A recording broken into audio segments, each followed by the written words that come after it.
Hey, this is Lorena and I wanted to do a scrappy quilt for you. Quilt that is easier than the other one to make. All right, let's get doing.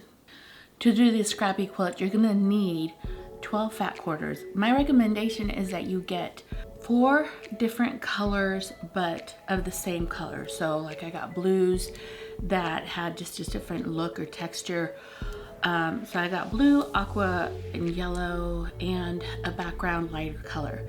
But I also did another quilt where I ended up having like a patterned yellow and a random just solid yellow and 2 other colors.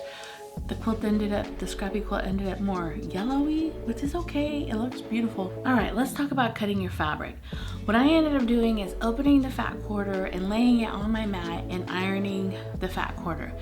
And then layering the next fat quarter. My recommendation is you lined up the fabric to the bottom and to one of the sides. I did it to the right side. The reason I do this is because then when you go into cutting, you're cutting all your pieces in one shot, and it saves a lot of time because cutting is not my favorite part of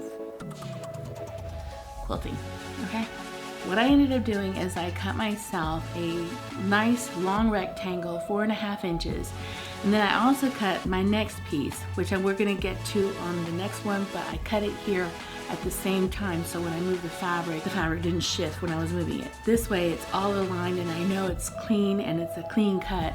So I cut that piece 8.5 inches wide. Now let's go back to the rectangle. On that rectangle, I went ahead and I turned it around and I cut the edges of it. So when I went ahead and I cut this rectangle, it's 4.5 by 12.5. And then you end up having a leftover piece. On that leftover piece, you're gonna cut that piece 4.5 by 4.5. And then you're gonna have some leftover little scraps. Now we're gonna go ahead and cut that 8.5 piece that we cut earlier. We're gonna bring it back to the cutting area and we're gonna cut that 8.5 by 8.5. And then on the leftover materials, you're gonna cut yourself another 4.5 square. If you ironed everything and stacked everything on top of each other, you're done cutting. Store all your fabrics to like materials, so it gives you a little bit more order when you're constructing the blocks, okay? You're gonna get any random color you want. It doesn't really matter. I went ahead and I got a 8.5 block, and you're gonna get 2 4.5 inch blocks of different colors. You just want it to have one color of each that you chose. You're gonna sew your 2 4.5 inch squares together, and then you're gonna lay those 4.5 inch squares on top of your 8.5 inch square. You're gonna go ahead and open it up. I don't even iron because I'm kind of lazy at this time, because this is a big block kind of scrappy quilt.